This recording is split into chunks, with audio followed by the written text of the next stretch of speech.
I never thought I would see the day when my family's greed would completely overshadow the memory of the man who raised us all. Yet there I was, sitting stiffly in an oak-paneled lawyer's office, the air thick with perfume, cologne, and thinly disguised anticipation. The polished mahogany table stretched long between us like a battlefield line, with the lawyer seated at the head, clutching the final will and testament of my late grandfather. The tension was suffocating. My cousins leaned in with wide eyes, their faces glowing with the kind of hunger only money could spark. My brothers sat straight-backed, smug smirks already plastered across their lips as if they had won before the envelope was even opened. Even my parents, usually so dignified, looked restless, their eyes darting between each other as though the lawyer's lips were the gates to heaven itself. I sat at the far end, quiet, unnoticed. My shirt sleeves were rolled up, my hands were folded loosely in my lap.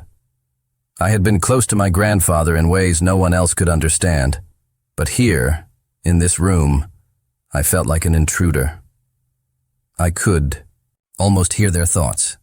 Why is he even here? He was always the disappointment. Grandpa would never leave him anything important. The lawyer cleared his throat. The room hushed instantly.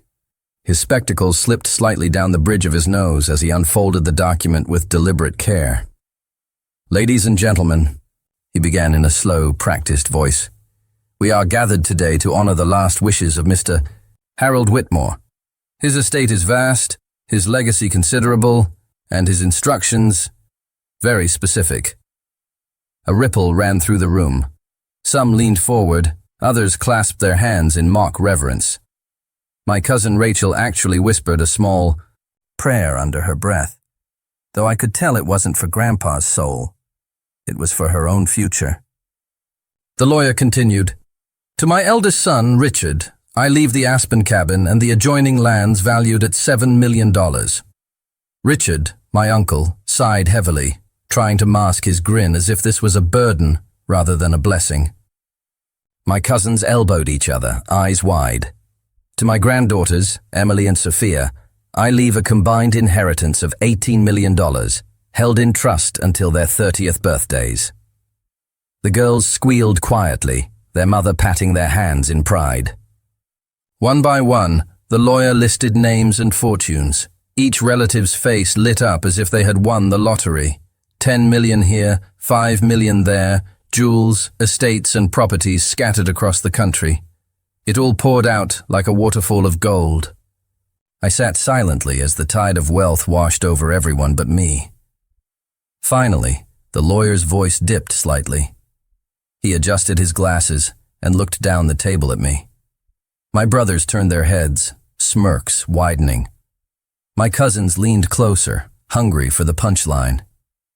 "And to my grandson, Daniel Whitmore," the lawyer said, his tone unreadable, "I leave this." He reached beneath the desk and placed a small velvet pouch on the table. It made the faintest metallic clink as it touched the wood. My heart sank as all eyes locked on me. Slowly I opened the pouch and tipped it over. Out rolled a single, rusty iron key. The silence broke into laughter almost instantly. My brothers snickered openly. My cousins tried to hold it in, but their muffled chuckles echoed like thunder in my ears. Even my mother shook her head with a look of quiet embarrassment, as if she regretted bringing me here at all. "A key?" one cousin scoffed.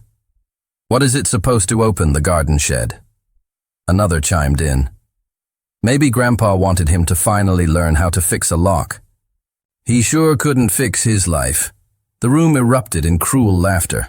I clenched the key in my palm, the jagged edges biting into my skin. My face burned, but I refused to let them see me break. The lawyer cleared his throat again, clearly uncomfortable. Mr. Whitmore's instructions were clear. This key is to be left to Daniel.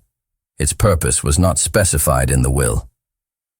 My father leaned toward me, his voice sharp and cutting. "You see? Even in death he knew you were a failure. That's all you're worth. An old piece of metal."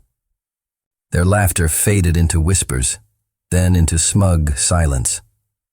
One by one, they returned their attention to the glittering deeds and fortunes spread across the table, as though I no longer existed. My fingers tightened around the key, my mind racing, because I remembered something no one else did. It had been years ago, one late evening at the old farmhouse. My grandfather had been sitting on the porch, staring at the horizon as the sun bled into the fields. I had joined him quietly, the creak of the rocking chair filling the silence between us. He'd leaned close and whispered, almost conspiratorially, "Daniel, some things in life are hidden in plain sight. Keys are worthless unless you find the right door. Remember that." At the time, I'd thought nothing of it, just one of his many strange sayings.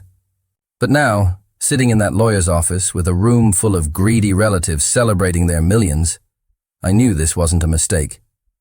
Grandpa had left me something, and he wanted me to find out what.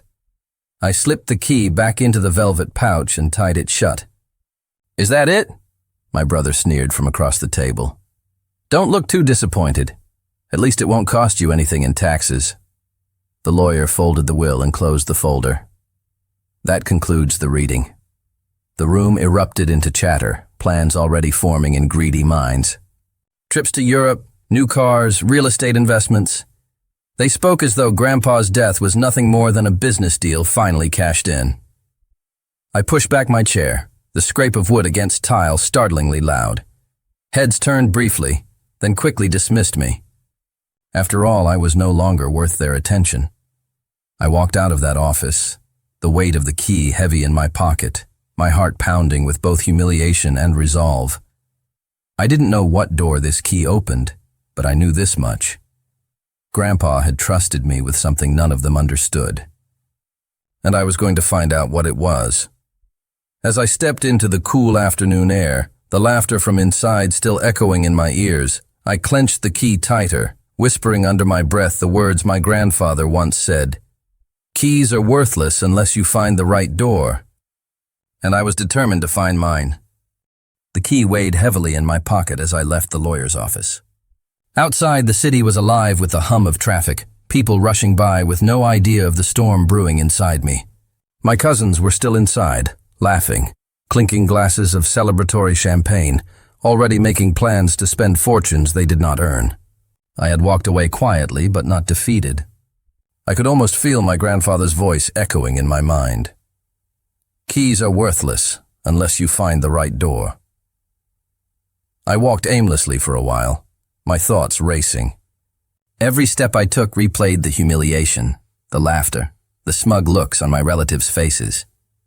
They had millions, I had a rusty piece of metal, but deep inside, a fire had been lit. My grandfather wasn't the type to play jokes, not when it came to something this serious. If he left me a key, then it mattered. It had to matter. That night, I sat alone in my small apartment, the key on the table in front of me. I studied it carefully under the dim yellow glow of my desk lamp. It was old, older than anything I'd seen in use. Heavy iron, its surface pitted with rust. But one thing stood out. The teeth of the key were oddly intricate, carved with small symbols I had never noticed before. Not just a tool, a message. I dug through old boxes I had kept from my time at my grandfather's farmhouse. Photos, letters, a few trinkets he'd given me over the years. That's when I found it. A photograph of us sitting together on the porch. I was maybe 15 at the time. Behind us, hanging on the wall of the farmhouse, was an old wooden cabinet. A cabinet I had never seen anyone open. My pulse quickened. Could it be? Was this key meant for that cabinet? The farmhouse had been abandoned after Grandpa passed, left to gather dust. My uncle, who had inherited the land, had no interest in the house itself. He wanted the acreage for development, which meant the old farmhouse was still standing, untouched. Maybe the answer had been waiting there all along. The next morning, I packed a small bag, slipped the key into my pocket, and drove out to the countryside. The further I got from the city, the more the memories flooded back. Summers spent running through the fields, Grandpa's voice calling me in for supper, the quiet wisdom in his eyes. My brothers had never cared for this place. They were too busy chasing approval and trophies. But me? The farmhouse had always been my refuge. When I finally pulled into the gravel driveway, the sight of the old house hit me like a punch. The paint had peeled further, the shutters hung loosely, and the porch creaked under the weight of silence. But it was still there, still standing, like a monument to the man who had meant everything to me. I stepped inside, the air thick with dust and the faint scent of aged wood. My footsteps echoed on the floorboards as I made my way to the living room. And there it was, the cabinet.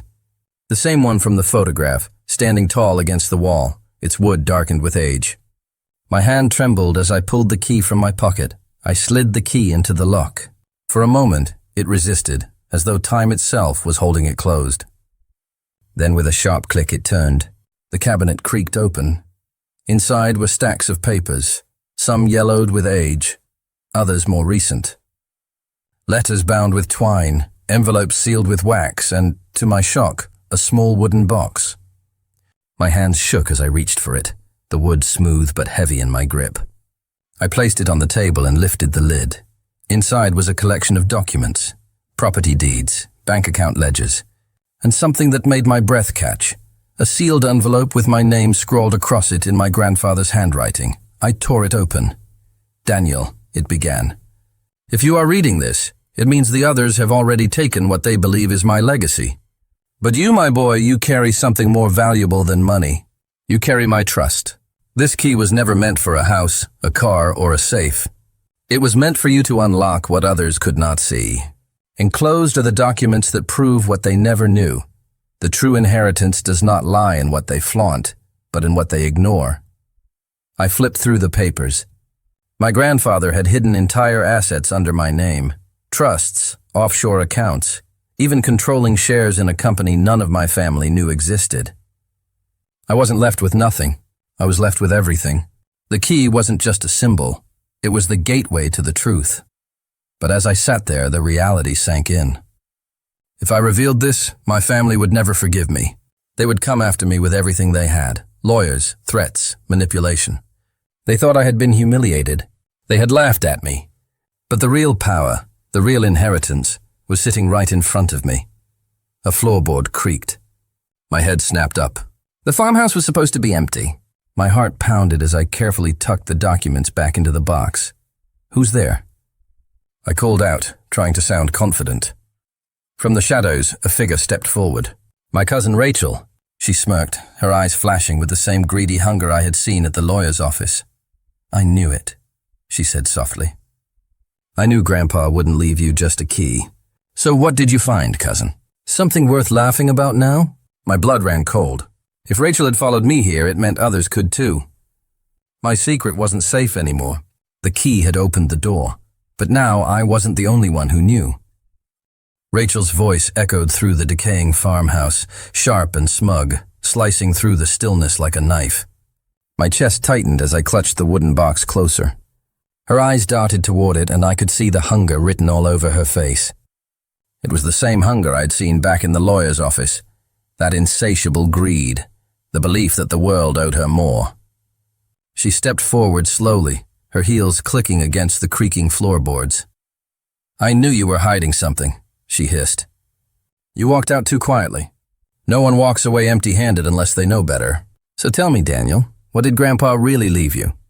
Her tone was mocking, but beneath it, I could hear the sharp edge of desperation. She wanted this, whatever this was, more than she had wanted her millions.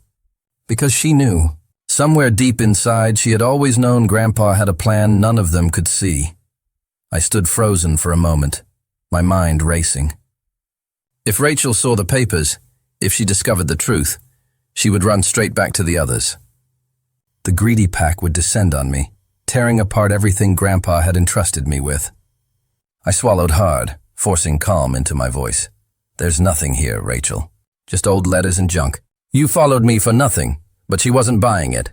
Her eyes locked on the box, and a sly grin spread across her face. "You forget, Daniel, I grew up around liars." "I know one when I see one. That box is worth more than you're letting on. Hand it over." My grip tightened, knuckles white against the polished wood. The air between us thickened with tension. Finally, she lunged.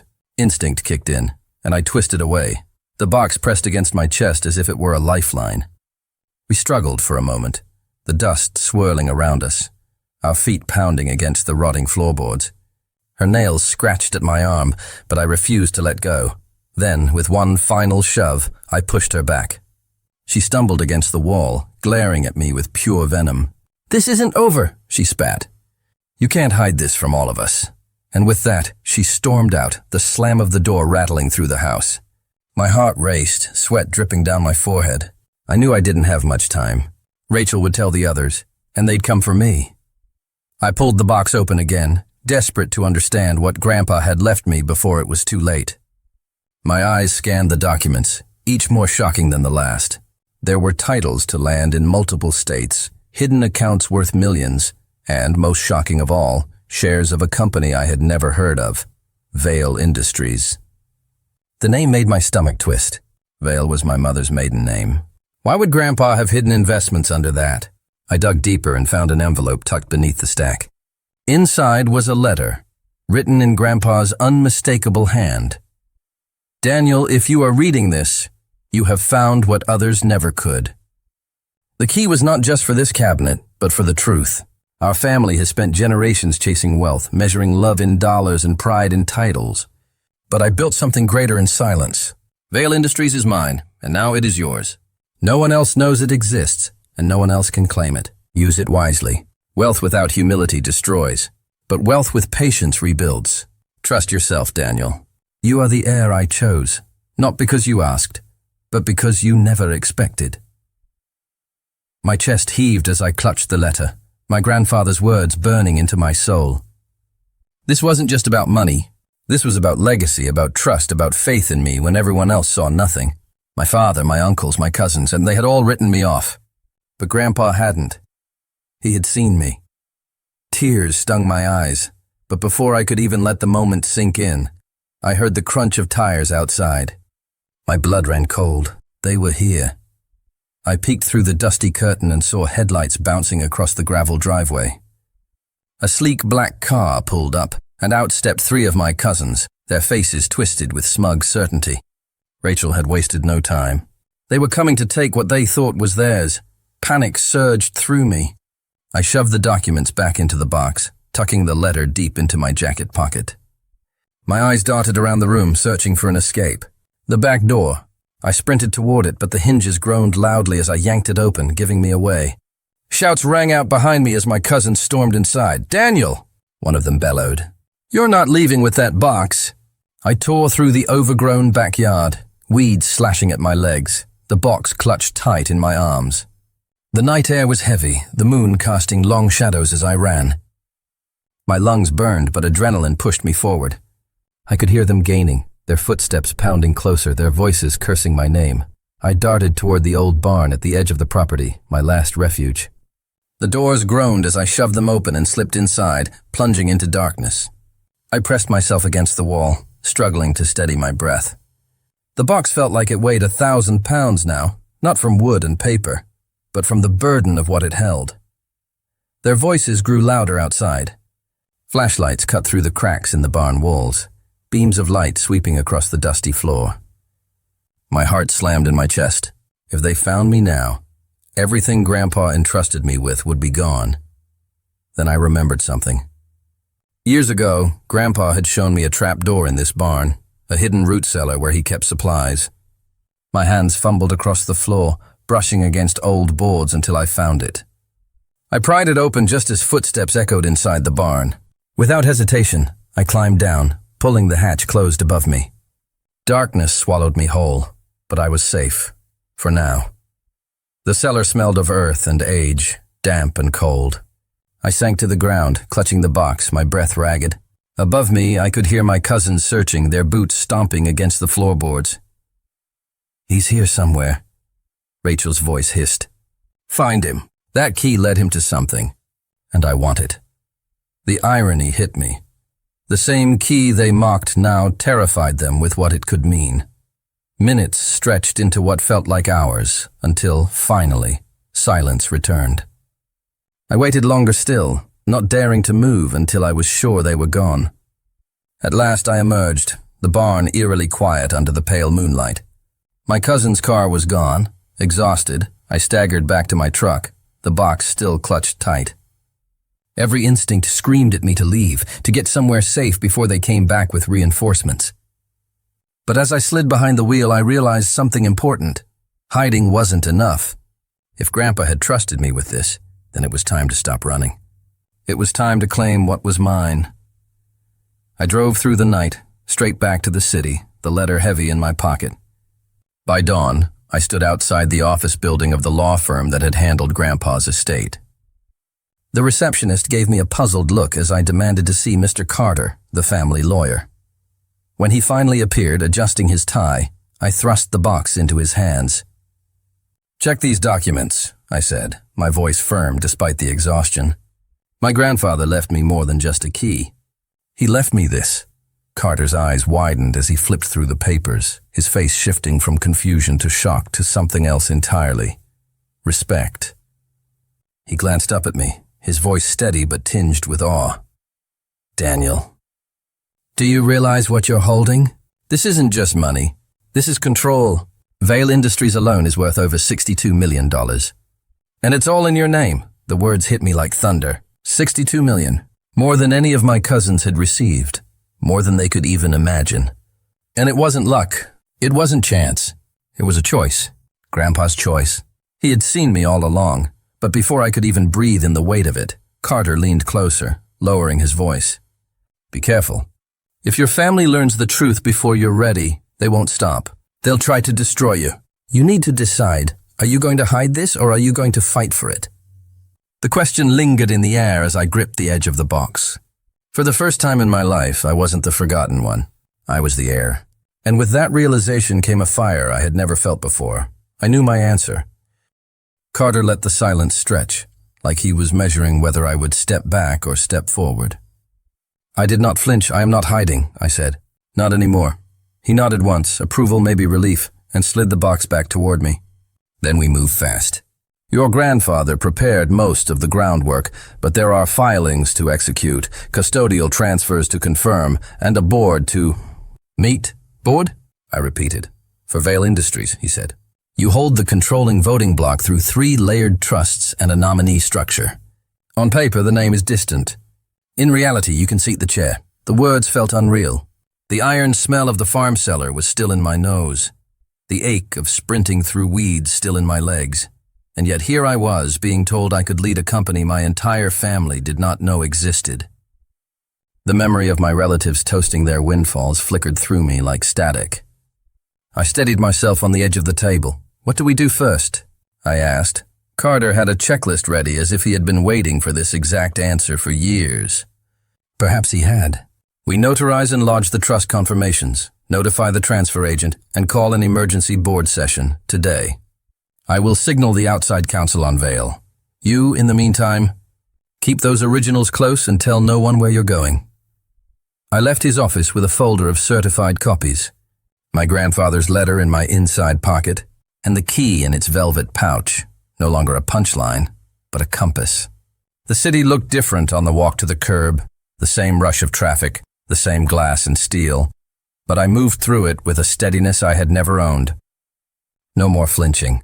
No more looking at the floor when a cousin smirked. A semi-truck roared by. The wind lifted my collar, and for the first time in years I heard my grandfather's voice not as a riddle but as a guide. Keys are worthless unless you find the right door. Vale Industries kept its headquarters in a converted foundry on the river, red. Brick restored to a deep burnished sheen. Black steel beams exposed like the ribs of a ship. Glass stairwells catching the pale winter sun. Inside, the reception space opened to a vaulted ceiling and a wide staircase up to the boardroom. It felt intentionally unpretentious. Wait without the gold leaf. Work first, talk later. A woman at the desk lifted her eyes. "Welcome, Daniel Whitmore," I said, producing the letter Carter had texted to my phone. "Emergency session." Something in my tone or the letter's header made everything frictionless. Security badges appeared. An assistant led me up the stairs to a glass-walled room where 6 people stood talking in low, watchful voices. I recognized none of them. They recognized me at once. "Mr. Whitmore," an older man said, extending his hand.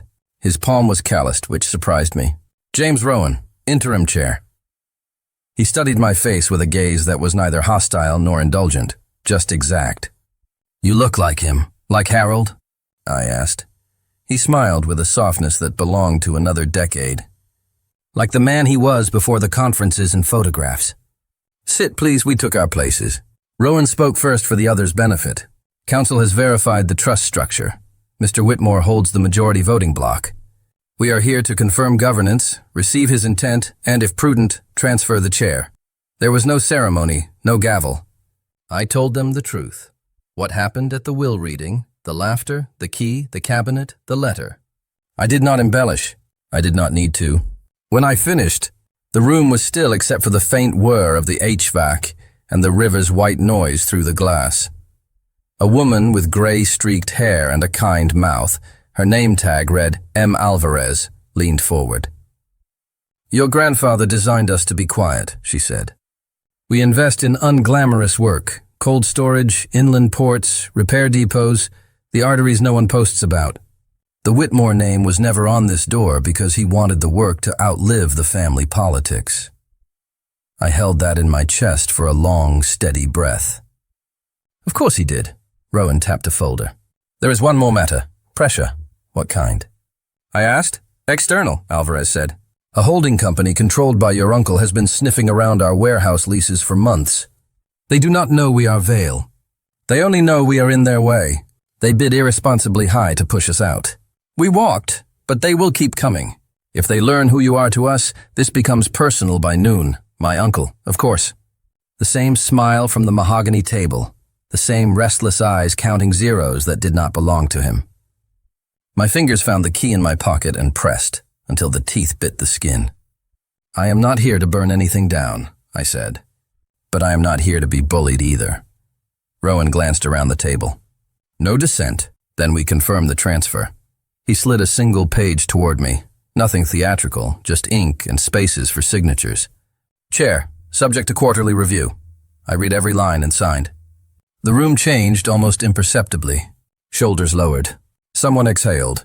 Alvarez's kind mouth turned into a real smile. Rowan stood and offered his hand again. "Welcome. Now how do you wish to proceed?" "We fortify," I said, surprising myself with the certainty. "Lock the long-term leases. Diversify the debt with fixed maturities. Set triggers that require unanimous board consent for any asset sale above a threshold. And move any sensitive holdings into a trust with a professional fiduciary, out of reach of anyone who sees me as a shortcut." Rowan's eyes warmed. "He taught you well." "He taught me to listen," I said, "and to take the quiet doors." We worked for hours. Confirmations, recorded votes, emails that would create paper trails my uncle could not erase. By mid-afternoon, the defensive wall was not impregnable, but it was tall enough to make a hasty siege costly. Which meant my uncle's next move would not be financial. It would be personal. My phone buzzed at 3:11 p.m. A message from an unknown number, a photo attached. Rachel's car in the farmhouse drive, 3 more vehicles behind it. The caption was 2 words. "They're back." I did not ask who sent it. I already knew. Lorenzo, the groundsman who kept the fence lines clear long after anyone paid him to. He had taught me how to mend cedar posts and the proper way to coil a hose. The farm protected its own. "I have to go," I told the board. "They will not stop on a sidewalk. They will come to the place where this started." Rowan did not try to dissuade me. He only said, "Do not go alone." "I will not," I promised, though I did not know yet who would stand with me. As I drove, the winter sky thinned to pearl. Bare orchards marched past in lines. A fallen barn roof hunched like a broken knuckle. And then the farmhouse rose at the end of its long gravel throat, too still, too expectant. Cars crowded the yard, my uncle's black sedan, my cousin's chrome bravado, Rachel's convertible frostbitten under a film of dust. They were waiting on the porch like a jury. My uncle stood at the center, a hand on the rail as though he had nursed this house into being. He had not. My grandfather had. I stopped 10 yards short and let the engine tick itself quiet. The cold bit into my cheeks when I stepped out, but the heat between us was summer steep. "Daniel," my uncle said, voice warm like a salesman at a home show. "Let us be sensible." I looked at the faces behind him. Some were tense with anger, others lit with the quick, ugly joy of a coming spectacle. Rachel folded her arms and sent me a smile meant to wither. My father stood to the side, eyes narrow, a line cut deep between his brow. He had not called me once since the will reading. Sensible, I repeated. Like forcing me into the field with a pack and telling me to make do while you counted dollars you did not earn. My uncle's smile never broke. You are upset. I understand. But this little theater, running to the farmhouse to hide a box, does not change the math. The will is settled. The assets are distributed. We can be generous. He nodded at Rachel. She produced a paper from her purse and held it out. Sign this. It assigns any stray items you discovered to the estate to be shared appropriately. We will make sure you are comfortable. The paper trembled in the wind, so confident, so practiced, so sure that my years of silence would hold. I did not touch it. What is inside the box, Daniel? Rachel asked, honey in her voice, venom in her eyes. You do not have to be the martyr. We are family, family. The words skittered across the porch like a dry leaf. My chest tightened, but not from fear. From clarity. I was done auditioning for rooms that would never call my name. I brought nothing, I said. Everything that matters is already beyond your reach. I let that hang. I watched recognition dawn, dim, brighten, and then spark jealousy. You laughed at a key. You laughed at me. You thought the door you knew was the only door there was. My uncle's warmth thinned. What did you move? His voice had a new edge, a hint of the man who bluffed contractors into margin cuts and interns into silence. Not your concern, I said. He took a step down, using height like a weapon. You will regret this. A second car pulled up then, gravel popping under the tires, quiet as a thought. Carter climbed out first in his wool coat, followed by a man I had not seen in years, short, spare, with hands like knotted rope. He stopped at the bottom of the steps and lifted his cap. Evening, he said to my uncle without a smile. Name's Ellis, foreman here for 19 years. He held up a small tin box I recognized from the barn tack room. Mr. Whitmore asked me to keep something safe should a day like this come. Who are you to speak here? My uncle snapped, Ellis. The man who locked the doors your money never noticed, Ellis replied, and in his voice I heard the entire long back of the farm. The fence lines, the pump shed, the grapevines, the patch of corn my grandfather planted, not for profit, but for the sound of wind. Ellis. The man's voice struck me like the final note of a chord I had been chasing for years.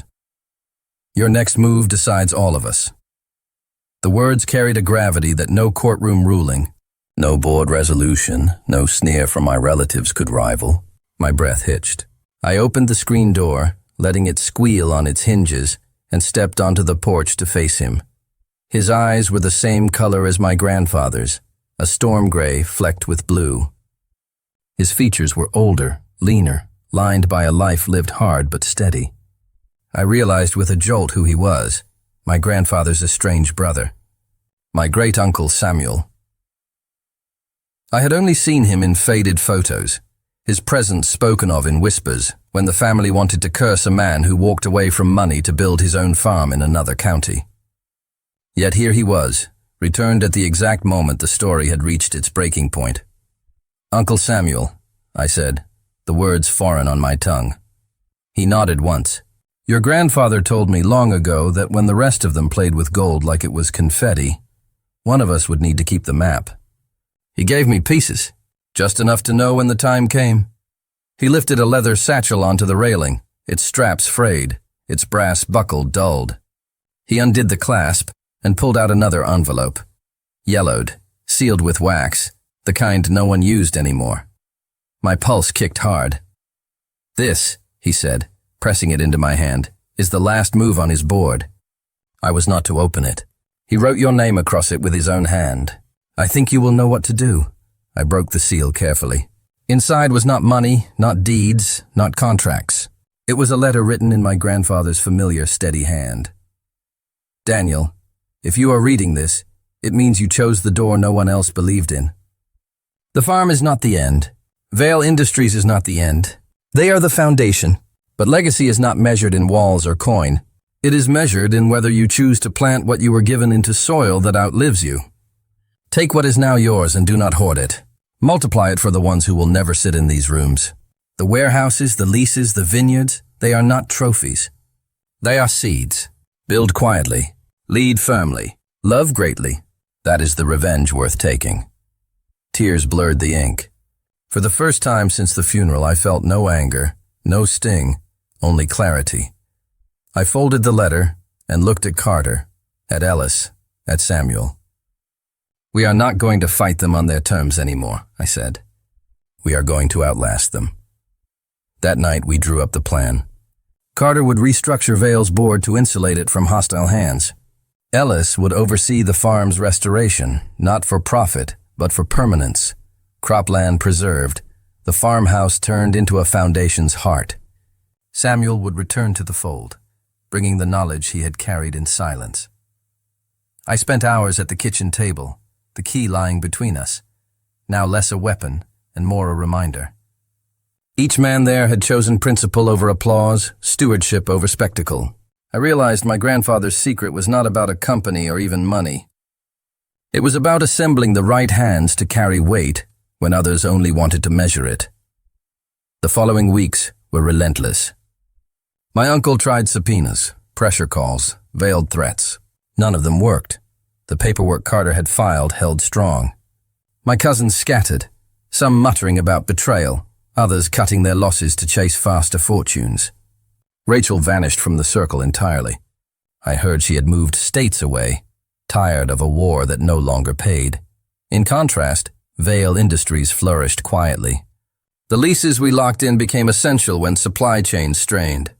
Revenues doubled, then tripled, not because of flashy gambits, but because the world always needs the invisible arteries. My name remained absent from any letterhead, just as my grandfather had wanted, but my voice guided from the shadows. One evening, months later, I returned to the farmhouse alone. Spring had come. The fields were alive again, buds trembling on branches, the air soft with the smell of tilled earth. I sat on the porch where the confrontation had once burned like a brand, and I let the silence speak. The key was still in my pocket. I pulled it out, turned it over, and finally understood. It had never been about a lock or a chest. It was about unlocking myself, from doubt, from bitterness, from the hunger for their approval. I could almost hear my grandfather's chuckle in the wind.